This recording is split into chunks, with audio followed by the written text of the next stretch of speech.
Este capítulo 12, ¿verdad?, del libro de Hechos de los Apóstoles, está hablando de Herodes. Y Herodes era un hombre salvaje, era un hombre malo, tenía malas entrañas, era un rey vil, un hijo de Satanás con todas las letras, mayúsculas. Y él estaba torturando, estaba persiguiendo, estaba tratando de destruir a la iglesia de Jesucristo. Ya había apresado a Santiago, el hermano de Juan, lo había mandado a decapitar, y como él vio que aquello le había agradado al pueblo, pues dice, pues ahora vamos a coger al más importante, a Pedro, y después de la Pascua lo vamos a hacer un poquito más pequeño de estatura, le vamos a cortar la cabeza. Bueno, Herodes era un hombre absolutamente feroz, y esa era la situación. ¿Y esto qué significaba? Pues significaba una gran crisis. Hermano y amigo, ¿cómo enfrenta usted las crisis de la vida? Cuando vienen los problemas, cuando vienen las tormentas, las dificultades, las contrariedades que sin darnos cuenta de repente aparecen y no sabemos siquiera a veces ni de dónde aparecen. Pero ¿cómo enfrentamos nosotros los problemas? ¿Cómo enfrentamos nosotros las crisis? Yo quiero compartir contigo en esta tarde algunos consejos, algunos pensamientos bíblicos que te ayudarán a poder enfrentar las crisis de la vida. Quizás en estos momentos tú no necesitas estos pensamientos, y si no los necesitas ahora mismo, te aseguro que los necesitarás no dentro de mucho tiempo. ¿Por qué? Porque nosotros vivimos en un mundo lleno de problemas, en un mundo que es realmente un caos. Ahora, lo primero que debemos de hacer cuando tenemos que enfrentar una crisis, cuando tenemos que enfrentar un problema, lo primero es respetar la providencia de Dios, ¿verdad? El misterio de la providencia de Dios. Al mirar este capítulo hay una palabra que sobresale y es la palabra providencia. Es decir, estamos viendo la mano escondida de Dios. Dios está trabajando de forma misteriosa. Parece que Dios no está. Dios está trabajando de una forma inexplicable. Y eso puede estar pasando en su vida ahora mismo. Dios está trabajando, pero usted piensa de que Dios no está haciendo absolutamente nada. Entonces, usted puede estar en medio del caos ahora mismo. Parece que nada tiene sentido. Todo lo que usted pensaba que estaba seguro, que estaba firme, que estaba estable, de repente Satanás comienza a sacar los clavos y todo comienza a tambalearse. Ahora, amigos y hermanos, recuerde que una cosa no tenga sentido para usted no quiere decir que no tenga sentido. Que una cosa no tenga sentido para nosotros no quiere decir que no tenga sentido para Dios. Muchos de nosotros tenemos preguntas. Mirad este capítulo 12 del libro de Hechos. Alguno dirá, bueno, ¿por qué dejó Dios que Herodes fuera rey? ¿Por qué dejó Dios que ese rey cruel estuviera ahí? Alguno diría, si yo fuera Dios lo hubiera convertido en un sapo. ¿Y por qué Santiago tenía que morir y Pablo y Pedro ser libertados? ¿Es que acaso Dios tiene favorito? ¿Es que acaso Dios es caprichoso? ¿Es que Dios trata a Dios de una manera y a otro lo trata de otra? ¿Por qué suceden estas cosas? Hermano, déjeme decirle algo. Nosotros no vivimos de explicaciones. La vida no es un problema que debe de ser resuelto. La vida es más bien un misterio que debe de ser vivido. Ahí está Herodes con su poder diabólico. Ahí está la muerte de Jacobo. Ahí está la liberación de Pedro. Tenemos todas las cosas trabajando juntas. La llamamos la providencia de Dios. Y nosotros sabemos que los que aman a Dios, todas las cosas les ayudan a bien. Ahora, la mayoría de nosotros tenemos el concepto, tenemos la idea de que vamos por la vida y la vida es buena. Y caminamos 50 kilómetros de vida buena y de pronto caminamos 40 kilómetros de camino de vida mala. Tenemos la idea de que la vida es muy buena y de repente se pone muy mala. Pero hermano, por lo general, la vida no es así. La vida más bien es como los dos rieles de un tren. Hay un riel malo y hay un riel bueno. Y los dos rieles parecen avanzar de forma simultánea y paralela. Quiero decir, en estos momentos hay cosas buenas que están pasando en nuestras vidas. Dios nos da de comer. Dios nos viste. La misericordia de Dios es nueva cada mañana. Estamos viendo el cumplimiento profético de la palabra de Dios que nos está diciendo que la venida de Jesucristo se está acercando. Pero al mismo tiempo, tenemos problemas. Y no siempre esos problemas se solucionan rápido y corriendo. Quiere decir, lo bueno y lo malo parece correr en rieles paralelos y muchos no entendemos esto. ¿Por qué? Porque deseamos una vida fácil, donde nada malo acontezca. Y decimos, yo me alegraré cuando los problemas terminen para hacer lo que quiero hacer. Y si estoy estudiando, me alegraré cuando terminen las clases. Y si los niños son pequeños, me alegraré cuando los niños sean mayores para hacer lo que quiero hacer. Y si estoy enfermo, me alegraré cuando esté sano para hacer la voluntad de Dios y para servirle. Pero hermano, no es así. Lo bueno y lo malo están ahí trabajando juntos. Algunas veces nos gustaría sencillamente vivir la vida sin lo malo. Ahí había una chica y ella se quería casar con un joven y se lo dijo a sus padres. Y le dijo, papá, yo me quiero casar con este hombre. Y los padres le dijo, hija, ese hombre no tiene el carácter. Ese hombre no tiene las condiciones para que tú te cases con él. Dice, papá, mamá, yo lo amo, nos queremos, nos vamos a casar.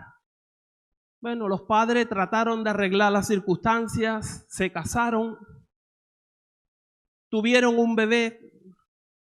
Y no mucho tiempo después, aquel hombre se convirtió en un Don Juan Tenorio y terminó dejando y abandonando a su esposa, terminó convirtiéndose en lo que los padres temían. Ahora yo quiero hacerle una pregunta, especialmente a las madres. Si usted fuera la madre de esa chica y pudiera hacer retroceder el reloj del tiempo e impedir esa boda, ¿usted la impediría? Tenga cuidado con la respuesta. Porque si dice sí la impediría, entonces tendría que renunciar a ese nietecito o a esa nietecita a quien usted ha llegado a amar tanto. ¿Lo entiende? La vida es misteriosa. Están las cosas malas, están las cosas buenas. Y Dios coge lo bueno, Dios coge lo malo, lo mezcla todo en el crisol de su sabiduría. Y nosotros sabemos que los que aman a Dios, todas las cosas le ayudan para bien. Hermano, usted no vive por explicaciones. Nosotros nunca podríamos explicar a Dios. Hay algunos que dicen, y lo dicen con buena voluntad, no es que lo digan de mala voluntad, pero no es correcto. No, cuando estemos en el cielo entenderemos todo. No, perdón, hermano, cuando estemos en el cielo entenderemos algo más. Pero cuando estemos en el cielo nosotros tampoco vamos a poder meter a ese Dios omnisciente dentro de nosotros. El mismo apóstol Pablo. Un hombre que tenía, dicen, los 9 dones del Espíritu, los 5 ministerios. Un hombre que llenó Asia del Evangelio. Dicen que no ha habido un cristiano más notable en la historia del cristianismo que el apóstol San Pablo. El mismo apóstol Pablo, cuando le escribe a la iglesia en Roma, reconoce que él no entendía todos los movimientos de Dios. Capítulo 11 dice, oh profundidad de la riqueza, de la sabiduría y de la ciencia de Dios. Dice, cuán insondables son sus juicios, inescrutables sus caminos. Dice, porque ¿quién entendió la mente del Señor? ¿Quién fue su consejero? ¿O qué Él le dio a Él primero para que le fuese recompensado? Dice, porque de Él y por Él y para Él son todas las cosas. A Él sea la gloria por los siglos de los siglos. Amén. Hermano, no vivimos de explicaciones. A veces la gente viene a Cristo y cuando llegan los problemas se creen que la vida es 2 más 2, 4. No, la vida no es tan fácil. no logramos entender todas las cosas. Un día le preguntaron a la mujer de Albert Einstein, el famoso científico, dice, señora, ¿usted conoce la teoría de la relatividad? Dice, yo no conozco la teoría de la relatividad, pero yo conozco a mi marido. Hermano, yo no entiendo todo lo que está pasando y tú tampoco, pero nosotros conocemos a nuestro Dios. Dios es un Dios bueno, Dios es un Dios santo, Dios es un Dios de misericordia, Dios es un Dios perfecto. Él todo lo hizo, todo lo está haciendo y todo lo va a hacer bien. Y que una cosa no tenga sentido para nosotros,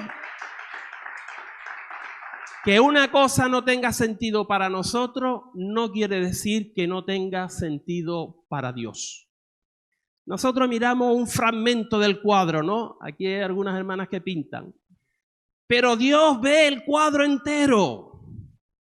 Nosotros somos limitados, pero hay una cosa que podemos hacer siempre y es confiar en Dios. Porque el que en Él confiare no será avergonzado, dice la Biblia. Siempre podemos confiar en Dios. En segundo lugar, cuando tenemos que enfrentar una crisis en la vida, tenemos que enfrentar los problemas, tenemos que solicitar el ministerio del pueblo de Dios. ¿Cuál es el ministerio del pueblo de Dios? La oración. Dice Hechos capítulo 12, 5, así que Pedro estaba custodiado en la cárcel, pero la iglesia hacía sin cesar oración a Dios por él. Parecía que no había esperanza para Pedro. Él estaba en una cárcel de máxima seguridad. 16 soldados lo estaban custodiando de noche y de día y de noche. Le iban a cortar la cabeza. Hermano, yo no sé, y amigo, el problema que usted tiene, pero Pedro sí que estaba sumergido en una crisis tremenda. No sé nuestro problema si lo ponemos en comparación con el problema que tenía Pedro, cuán grande será. Y ahí estaba Pedro. Parecía no haber esperanza para él. Todas las puertas estaban cerradas, excepto una, y es la que va directamente hacia arriba. En una crisis siempre podemos orar, siempre podemos hablar con Dios, siempre podemos buscar el rostro de Dios. Y cuando no hay esperanza en el aspecto, como se suele decir, en el aspecto horizontal, siempre hay esperanza en el aspecto vertical. Así que ahí estaba Pedro. Él estaba en una crisis tremenda y la iglesia estaba orando. Y fíjate qué tipo de oración que hacía la iglesia primitiva. El versículo 5 dice, la iglesia hacía sin cesar oración a Dios por él. O sea, seguramente los hermanos se preguntaban, bueno, ¿por qué Dios no contesta nuestras oraciones? Pedro está en la cárcel, parece que Dios no tiene ninguna prisa en sacarlo. Pero hermano, Dios le quería enseñar algo a la iglesia. Y lo que le quería enseñar es que tenían que ser persistentes y perseverantes en la oración. Esa era una de las grandes lecciones. La Biblia dice, pedid, buscad y llamad, pero literalmente dice sigan pidiendo, sigan buscando y sigan llamando. Y en Lucas 18:1 dice también Jesús les refirió una parábola sobre la necesidad de orar siempre y no desmayar. Y hermano, necesitamos aprender eso. Las tardanzas de Dios no son negaciones. Pero no solamente estaban orando con perseverancia, estaban orando con fervor. Ellos sabían que Jesús había resucitado. Ellos sabían que Jesús podía hacer cualquier tipo de milagro. Y ellos oraban con fervor. Dice que la palabra sin cesar puede ser traducida como intensamente. Hermano, cuando uno está en una crisis, que a veces Dios nos lleva a las crisis para que le busquemos. Porque cuando estamos con el jijiji, con el jajaja, solamente miramos pajaritos. Pero cuando el agua comienza a llegarnos a la punta de la nariz, ahí comenzamos a buscar a Dios. y ellos estaban buscando a Dios intensamente. Dice, me buscaréis y me encontraréis si me buscaréis de todo vuestro corazón. Así que, hermano, que Dios nos libre, ¿verdad?, de la oración casual, de la oración sin intensidad, de la oración que cuesta poco, de la oración religiosa. Y que cuando vayamos delante de Dios, ¿verdad?, pongamos nuestros 5 sentidos para buscar el nombre de Dios. ¿Usted sabía que la Biblia llama a la oración una lucha? ¿Usted sabe que la oración es una batalla?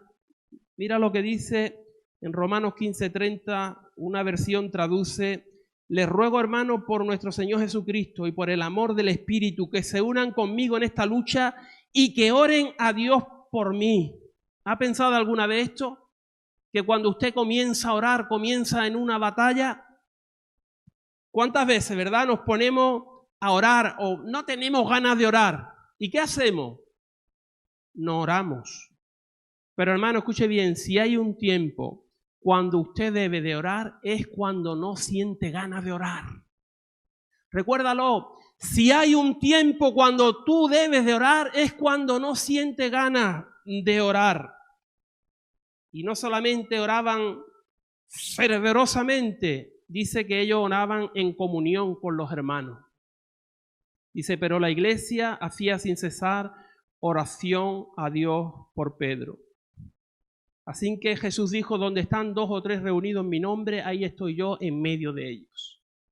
Y dice, si 2 de vosotros se pusieren de acuerdo en la tierra acerca de cualquier cosa que pidiereis, les será hecho por mi Padre que está en los cielos. Hermano, Dios se complace cuando tú oras en tu casa, pero Dios se complace de mucho más cuando tú oras en medio de la iglesia. Dios nos llama a ser iglesia. Dios nos llama a ser un rebaño. Dios nos llama a ser un cuerpo. Dios nos llama a ser un edificio. Hermano, Dios no nos llama a que vivamos solitos en nuestra casa. La voluntad de Dios es que seamos una familia, que nos amemos, que nos perdonemos y que nos respaldemos unos a otros en la oración. ¿Sabe lo que yo creo? Yo creo que la razón por que no oramos con frecuencia y fervientemente es porque pensamos que podemos prescindir de la oración, que no pasa nada si no oramos, ¿no? Y tal vez lo peor acerca de nosotros no es la falta de oración, es el orgullo. Quiero decir, nosotros tenemos nuestros planes, tenemos nuestros métodos, nuestros edificios, nuestros pastores, nuestras escuelas bíblicas, nuestras organizaciones. Tenemos esto y aquello y vamos a la iglesia y decimos, no, si eso lo vamos a hacer, porque yo ya estoy acostumbrado a hacerlo. ¿Y sabe qué? Satanás está en una esquina sonriendo. Y él dice, ustedes pueden tener edificios, ustedes pueden tener sus coros, sus escuelas dominicales, ustedes pueden tener pastores, pueden tener lo que quieran, siempre y cuando dejen de lado el poder de Dios que viene con la oración ferviente y que no acepta un no como respuesta. Hermano, el diablo se burla de nuestros esquemas, se ríe de nuestras organizaciones, se ridiculiza nuestros talentos, pero el diablo teme a nuestras oraciones. Alguien dijo sabiamente que el diablo tiembla cuando ve al más débil de los santos de rodillas. Hermano, Satanás sabe quién ora. Satanás sabe quién guarda la palabra de Dios. Perfecto no hay nadie, ¿eh? Porque no hay nadie perfecto. Pero hermano, hay hombres que tienen y mujeres que tienen en su corazón el deseo de agradar a Dios en todo. Y aunque tengan que pedir perdón todos los días al Señor, pero tienen el deseo en su corazón de agradar a Dios en todo. Y Satanás sabe quién tiene autoridad. Hermano, la autoridad no lo da, la autoridad la da Dios. La autoridad la da Dios, vivir en la presencia de Dios. Por eso el profeta Elías llegó delante del rey Acab y le dijo, no va a llover. Vive Dios, Jehová, en cuya presencia estoy, que no va a llover por 3 años y medio. Y no llovió. Y luego fue y le dijo, rey, ahora va a llover. Y llovió. Porque ese profeta, no sé si era muy listo o menos listo, pero una cosa tenía, ese hombre vivía en la presencia de Dios. Ese hombre hablaba con Dios cada día. Ese hombre tenía a Dios presente a cada momento. Y la gloria de Dios estaba con el profeta Elías. Ahora, cuando tenemos que enfrentar una crisis, hermano, y no voy a ser muy largo en esta tarde, debemos también, en tercer lugar, descansar en la paz de Dios. Versículo 6 dice, y cuando Herodes le iba a sacar, aquella misma noche estaba Pedro durmiendo. ¿Qué le parece? Aquella noche dice que Pedro estaba durmiendo. Y era el sueño tan profundo, le iban a matar al día siguiente. ¿Tú te quedarías dormido o no esa noche? Bueno, no sé lo que pasaría. Pero él dice que estaba dormido. Y el sueño era tan plácido, era tan profundo, era tan agradable, que dice que el ángel le tuvo que tocar en el costado y le dijo, Pedro, levántate, ponte las sandalias, cíñete, ponte el manto, que nos vamos. Yo cuando leí esto digo, Dios mío, ¿cómo es posible que este hombre, enfrentando semejante problema, estuviera durmiendo tan plácidamente? Hermano, Pedro dormía porque él ya no le tenía miedo a morir. Él había visto a Jesucristo resucitado. Un hombre o una mujer no está listo para vivir hasta que haya perdido el miedo a la muerte. Pedro sabía que la muerte no es una siega, es una siembra. Tú metes ahí en el nicho una cosa corrupta, débil, putrefacta, pero el poder de Dios algún día va a hacer que ese cuerpo se levante. Y algunos dicen, no, ¿cómo se va a levantar un muerto que lleva ya 70 o 500 años ahí? Ah, no, Dios no se puede levantar un muerto. Pues mira las estrellas. Trillones de estrellas. Mira el nacimiento, la formación de un bebé en un lugar sucio, oscuro, donde no hay aire. Ahí se forma una criatura. Mira las 4 estaciones, la primavera, el verano, el invierno. Mira los límites, cómo el mar no pasa. Mira el sol, mira las estrellas. Escuche bien, el Dios Todopoderoso que ha creado el universo tiene poder para levantar nuestros cuerpos de la tumba. Dios puede hacerlo todo, absolutamente todo. Y Jesús lo dijo, algún día los sepulcros todos se van a abrir y todos los muertos oirán la voz de Dios. Unos resucitarán para condenación y otros resucitarán para vida eterna. Y ahí estaba Pedro. Pedro sabía que Jesús había resucitado. Pedro sabía que Dios había prometido que Él no duerme. Dice aquí, no adormecerá ni dormirá el que guarda a Israel. Dios dice, la Biblia dice que tú guardarás en completa paz aquel cuyo pensamiento en ti persevera porque en ti ha confiado. Ellos creían que estaban custodiando a Pedro. Pues no. El que estaba custodiando a Pedro era el Espíritu Santo y la paz del Espíritu Santo. Así que, hermano, en medio de una crisis, y voy terminando con esto, finalmente quiero decir que usted tiene que alegrarse en la majestad del poder de Dios. ¿Piensa usted que Dios había perdido el control cuando habían matado a Santiago? ¿Usted piensa que Dios había perdido el control cuando Pedro fue puesto en la cárcel? Hermano, Dios está sentado en su trono. Y mira lo que dice el libro de Daniel capítulo 4, versículo 35. Dice, todos los habitantes de la tierra, aquí dice todos, ¿Tú sabes lo que quiere decir todo? Todo. Quiere decir que el Dios que controla a una plaga de millones de langostas, ese mismo Dios que controla a esa plaga, está controlando a un pequeñito gusanito que se mueve en los pétalos de una flor.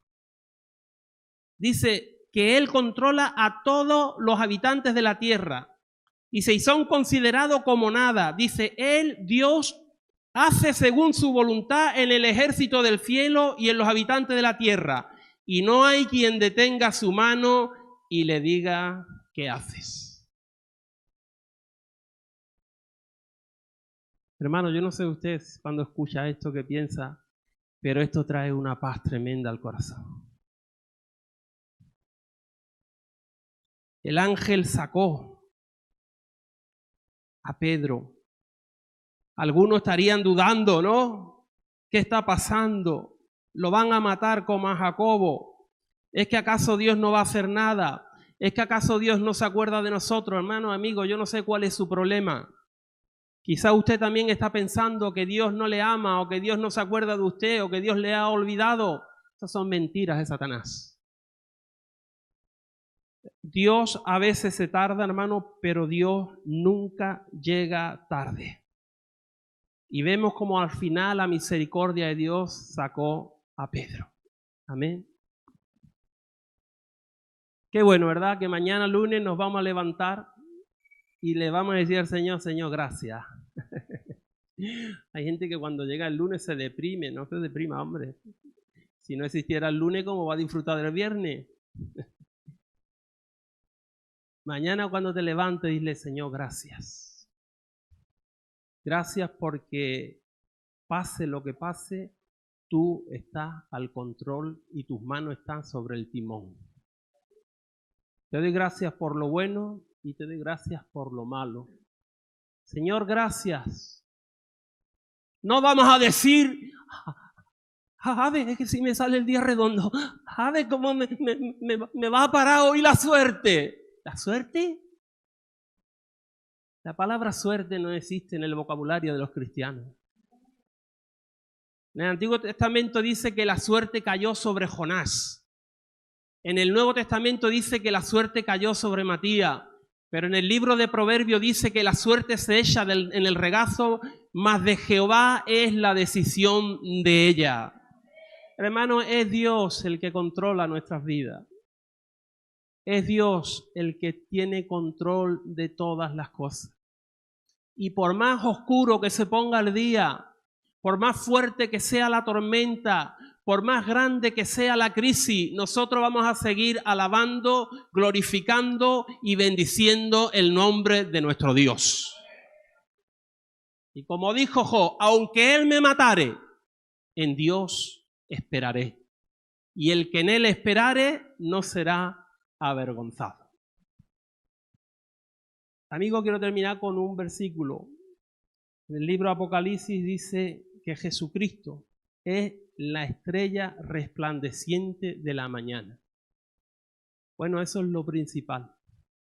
Si queremos ser vencedores ante los problemas de la vida, si queremos salir triunfadores de la crisis, Jesucristo tiene que ser nuestra estrella que esté dentro de nuestros corazones. Hay un dicho popular, ¿verdad?, que dice que unos nacen con estrella y otros nacen estrellados, ¿no? ¿La ha escuchado usted eso o no? Sí, claro que sí. Pero eso no es cierto. Eso no es cierto. La verdad es que todos nacemos estrellados. Sí. Por causa del pecado, por causa de nuestras maldades. Amigo, tú has pecado contra Dios. No te compares con Adolfo Hitler, compárate con Jesucristo. Usted ha pecado contra Dios. Ha pecado en palabras, ha pecado en pensamientos y ha pecado en obras. Y el pecado es tan terrible que no solamente es que nos amarga y nos arruina la vida aquí en la tierra, sino que aun después de muerto, dice que nos llevará a un lugar de tormento, llamado infierno, donde irán todos los pecadores por causa de sus pecados. Y por cuanto todos pecaron, dice San Pablo, todos están destituidos de la gloria de Dios. No va a entrar nadie, pero hay una buena noticia. Y la buena noticia, amigo, es que Jesús, el Hijo de Dios, vino para llamar no a justos, sino a pecadores al arrepentimiento. Y si en esta tarde tú te arrepientes de tus pecados, si en esta tarde tú le dices a Jesús, perdóname, ven a mi vida, Señor, sálvame, Señor, cambia mi vida, Él va a entrar en tu corazón. Él va a perdonar tus pecados. Él va a cambiar tus crisis, tus circunstancias, tu vida. Cuando tú empieces a buscarle, cuando tú empieces a tomar en serio la palabra de Dios, usted va a decir, Dios mío, gracias, Señor, gracias. Gracias porque tú eres un Dios bueno. Y Jesucristo dijo, el que a mí viene, yo no le echo fuera. Jesús dijo, como decía nuestra hermana, venid a mí, todos los que estáis trabajados y cargados, y yo os haré descansar. Llevad mi yugo sobre vosotros y aprended de mí, que soy manso y humilde de corazón, y hallaréis descanso para vuestras almas, porque mi yugo es fácil y ligera mi carga. ¿Cuántos le dicen a Jesucristo en esta tarde, Jesús, perdona mi pecado?